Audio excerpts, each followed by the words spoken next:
Turkey has an amazing, storied history that has varied tremendously throughout its 4,000-year-old existence. It has been part of the Byzantine Empire, the Ottoman Empire, and in its current state as the Republic of Turkey. There are modern cities with millions of westernized Turks and uninhabited islands accessible only by boat. There are beautiful beaches at sea level and also majestic snow-covered mountain peaks. Turkey truly is a country of crossroads, which you will see as we explore this fascinating region further.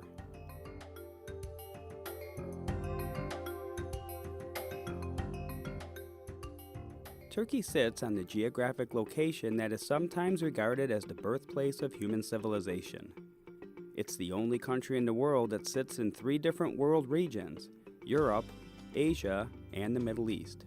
Turkey has 7,200 kilometers of coastlines on 3 different seas: the Mediterranean, Aegean, and the Black Sea.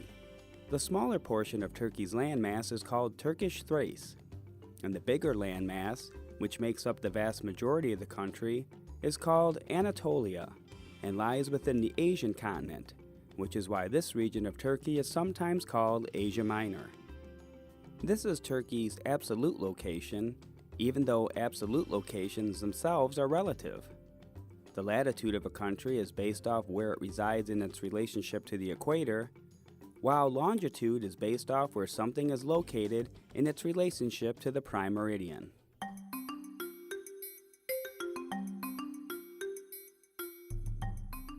Depending on what region of Turkey you're standing in, the sense of place can change dramatically. It's easy to see this by comparing the variety of architecture found in the different areas, which are influenced by the climate of the region. Another contributor to Turkey's sense of place is its reputation for having the greatest collection of ancient ruins in the world. One of the most popular sites is Ephesus, which contains a vast amount of buildings dating back to ancient Rome. Another famous site is Hattusha, the capital of the former Hittite Empire, which challenged the Egyptian pharaohs over 3,000 years ago. And finally, Göbekli Tepe, where archaeologists believe they found the world's oldest place of worship.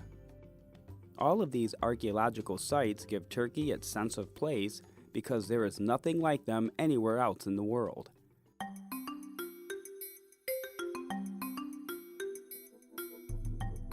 Turkey's formal regions are divided into 7 census areas, each with its own unique geological imprint, highlighting this country's complex landscape.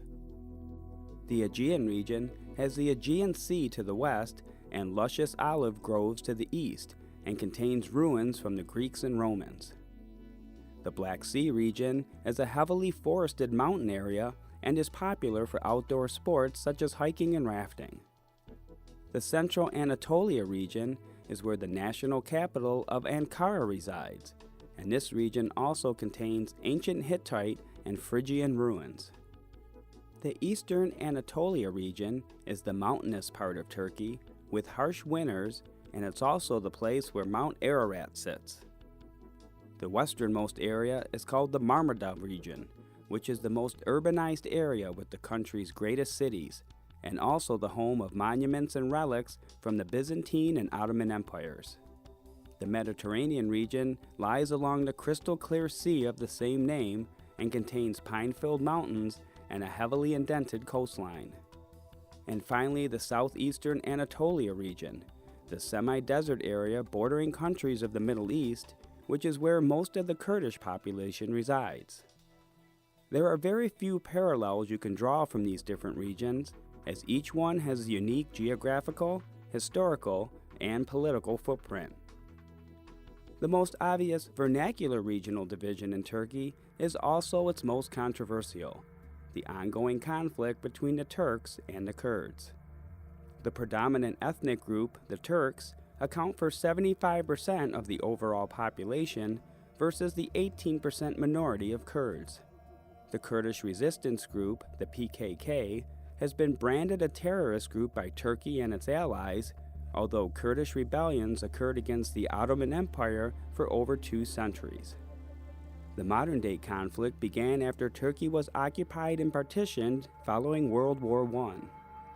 There has been bloodshed on each side since then, and although a ceasefire was signed in 2013, hostilities have resurfaced just this year. Turkey has a population of 79 million people, and 98% of them are practicing Muslims. Turkey is the only secular Muslim country in the world, meaning religious tolerance is practiced throughout Turkey. Because of this religious tolerance, you may see a Turkish woman walking down the street in a full burqa, while another more westernized woman might be in a t-shirt and jeans. Both of these women would claim to be Turkish, but as you can see, that definition can vary from region to region and even from person to person.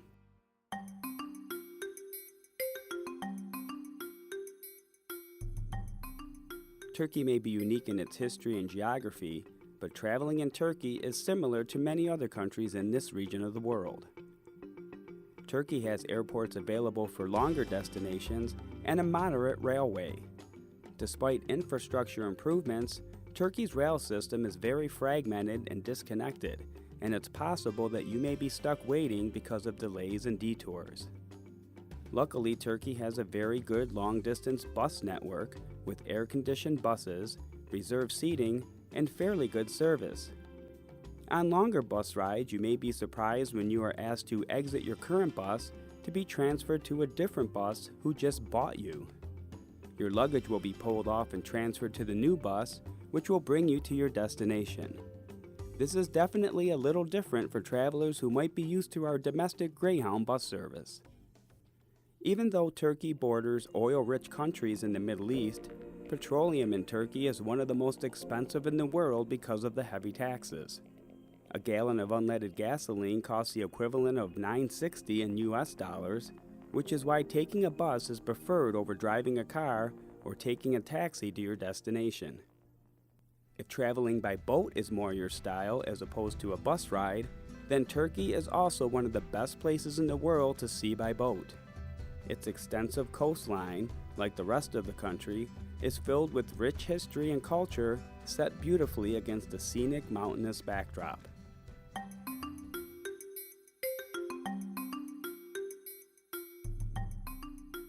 Because Turkey's history is so vast, it's hard to break down all the human interactions that have happened over those many years. Like many civilizations, some parts of the country have been readied for humans to live on. Trees were cleared, some of the land was turned into agricultural areas, shelters were built for people to live in, and roads, sewers, electricity, and other infrastructure was put into place. As Turkey's economy and infrastructure projects mature and grow, it needs to import more oil and gas, which has led to an increase in environmental problems.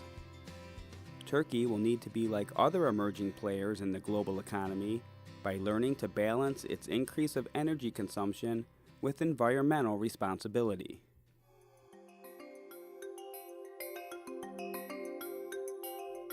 Turkey has always been a country with an identity crisis.